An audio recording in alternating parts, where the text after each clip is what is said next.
Here are a few of the strangest professions in the world.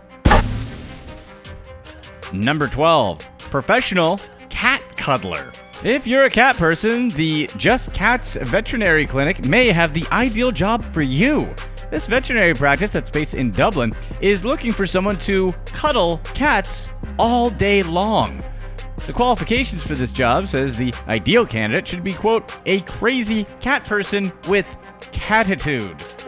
The clinic has a no dogs area, so dog people really shouldn't apply. However, if you have, quote, gentle hands capable of petting and stroking cats for long periods of time, a job like this could just be your calling.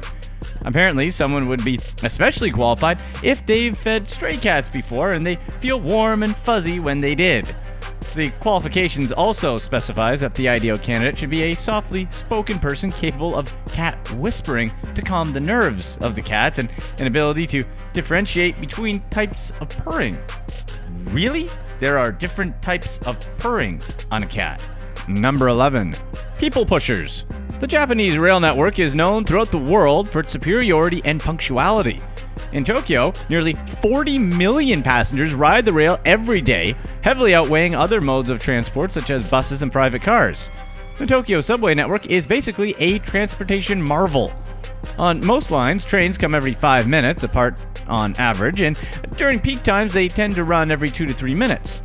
However, despite so many trains, the subway is extremely overcrowded, especially during rush hour. In order to fit twice the number of passengers into a subway carriage, the stations employ uniformed staff known as ashiya, or people pusher, whose goal is to cram as many people as possible into the subway tram. These white glove wearing personnel actually push people into the train so the doors can be shut. Can you guys imagine not being able to get on a train so you just stand near the doorway and have someone push you in? Number 10. Professional ear cleaners. In parts of China, ear cleaning isn't just a necessity for hygiene. The process is considered by many as an enjoyment, thanks to the country's professional ear cleaners. Basically, these guys work the streets, cleaning people's ears of any foreign body, wax, and dust with a cotton-covered needle and a pair of pincers. This time-honored profession sees skillful tradesmen using as many as 8 different tools to clean their customers' ear canals, and now a group of them are hoping to preserve their skills for future generations. A total of 30 ear cleaning masters from Chengdu, which is in southwestern China, recently signed a petition in hopes of turning their trade into an intangible cultural heritage. Having your ear cleaned by the side of the streets is a popular pastime in Chengdu, a second-tier city in China known for its spicy cuisine and relaxing lifestyle. Every day, hundreds of residents and tourists in the city go visit ear cleaning masters who usually provide their services in tea houses and parks. Number 9. Professional cuddlers. Apparently, paying someone to get in some cuddle time isn't as unusual as some people might think. It's actually a real business built to help people who feel lonely, depressed, or simply in need of some physical contact, even if it's from a stranger. I guess you can look at it as an upgrade to the free hugs you sometimes see on the streets, except you'll have to pay for these. Another difference is that there are actually registered companies behind this service. The hourly rate is typically $80, and there's even a certified diploma to be a certified cuddler. What they teach in the classes, I'm not too sure, but I'd imagine the course isn't exactly that hard. Whether people want to cuddle for friendship, relaxation, or therapeutic reasons, the reasons are up to them. The whole story behind this profession is that many people don't get the amount of human touch they want or need on a daily basis, and sometimes a professional snuggling service is the only solution. So if you guys need it, just know that you too can have experienced cuddlers soothing whatever it is you need soothed. Oh yeah, they don't discriminate against anyone, so that's definitely good to know. Number 8. Snake milkers. Imagine being a person that's around snakes all the time, and you have to be handling their teeth. That's basically what a snake milker has to deal with, as they're the ones that extract venom from snakes. Now, why would anyone want to do that? Well, there's a perfectly good reason for milking snakes. The venom of a snake can basically do a lot of damage on the human body, and people still get bit no matter how careful they are.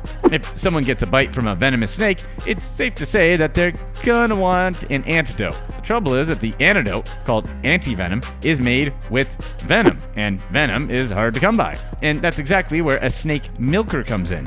Snake milkers do a job that most people think is insane and few think is interesting. However, after they remove the venom, it can be sold for up to $1,000 per gram.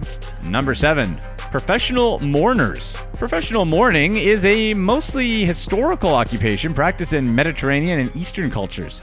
They're also called morologists, and these guys are compensated to lament or deliver a eulogy.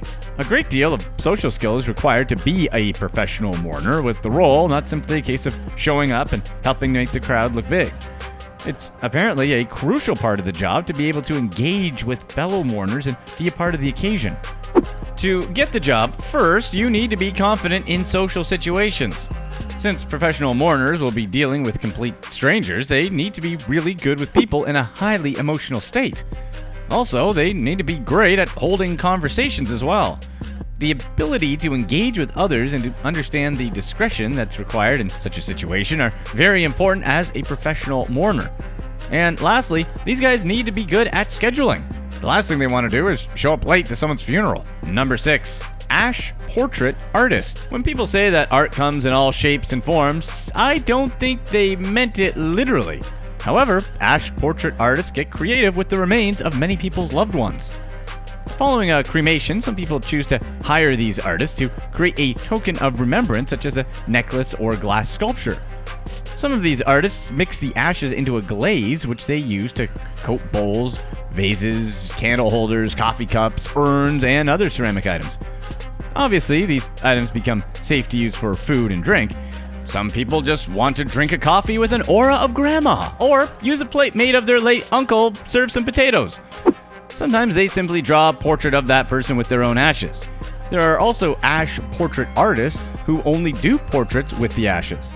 To get paid to do ash portraits of those who passed is pretty interesting, to say the least. Number 5. Professional line sitters. If the thought of waiting in super long lines for the iPhone 8 makes you cringe, but you still really want to have it, you're in luck. Professional line sitters will wait in line for whatever it is. For a fee, that is. What started mostly on Craigslist and TaskRabbit as an odd jobs hiring service has evolved into a more sophisticated service. One example is New York-based Same Ol' Line Dudes, a team of professional line sitters who will take over your wait for anything New York City has to offer, from sample sales to Saturday Night Live tickets to the latest Jordans. Robert Samuel, the owner, came up with the idea for his business after selling 2 spots in line for the iPhone 5 launch and making $325. These days, he and his team rake in $25 for the first hour they spent in line and $10 for each half hour after that. Number 4. Professional sleeper. Most people would be fired if they were caught sleeping on the job, or at least given a stern warning. But what if you could sleep on the job and not get fired?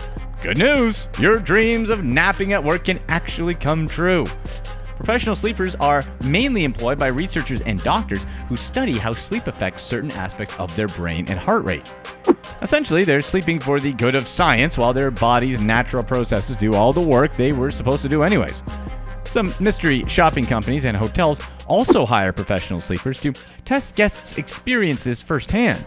There's no fixed salary or a professional sleeper, as it's such a varied role, but generally speaking, they do get paid decently for what they do. Number 3.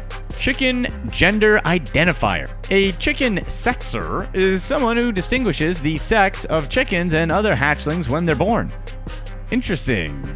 Anyways, large commercial hatcheries will usually hire a chicken sexer. There are generally 2 types of feeding programs depending on gender, so therefore there's a need to distinguish between male and female chicks.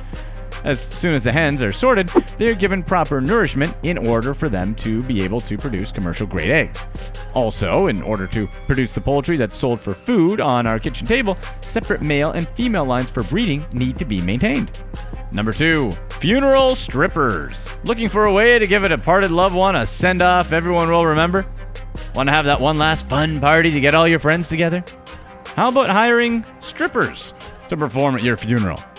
In some parts of rural China and Taiwan, this isn't considered absurd, but a good idea. As a rite of passage, funerals around the world often have singing and dancing to mark the occasion. although the practice of stripping actually bare is rare. In Taiwan, one custom has been to hire professional entertainers to perform at funerals, particularly when relatives were distant or had trouble attending the funeral. The purpose of the strippers is not only to attract crowds, but to appease wandering spirits, as well as give the deceased one last hurrah. What happens in a performance can vary considerably, and may include climbing poles, sound systems, professional musicians, among other things. One report found that in rural parts of China, there are a dozen funeral performance troupes which put on shows regularly, sometimes 20 in a month, and were paid roughly 20 yuan, or roughly around $300 for each performance. Number 1. License plate blocker. Tehran and Iran traffic authorities have introduced restrictions on when people can drive in an effort to reduce the number of cars on its roads in order to reduce congestion and pollution. They did this by adopting days of the week when odd and even license plate numbered cars can drive, with each type of number alternating days. Because of these new restrictions, a new profession was born: license plate blockers. These people are hired to stand in front of cars, blocking the car plate from view, so that the car owner can avoid punishment when driving during prohibited hours. They get money from you before you approach the traffic camera and just walk behind your car while you drive slowly. How many of these license plate blockers are there anyways? Here's what's next. Money while drastically reducing your risk. There's relatively little overhead compared to opening a brick and mortar store. There are obviously still some initial investments, but that number is minuscule compared to a brick and mortar store. When you don't have the hassle of leasing space or paying electric bills, you can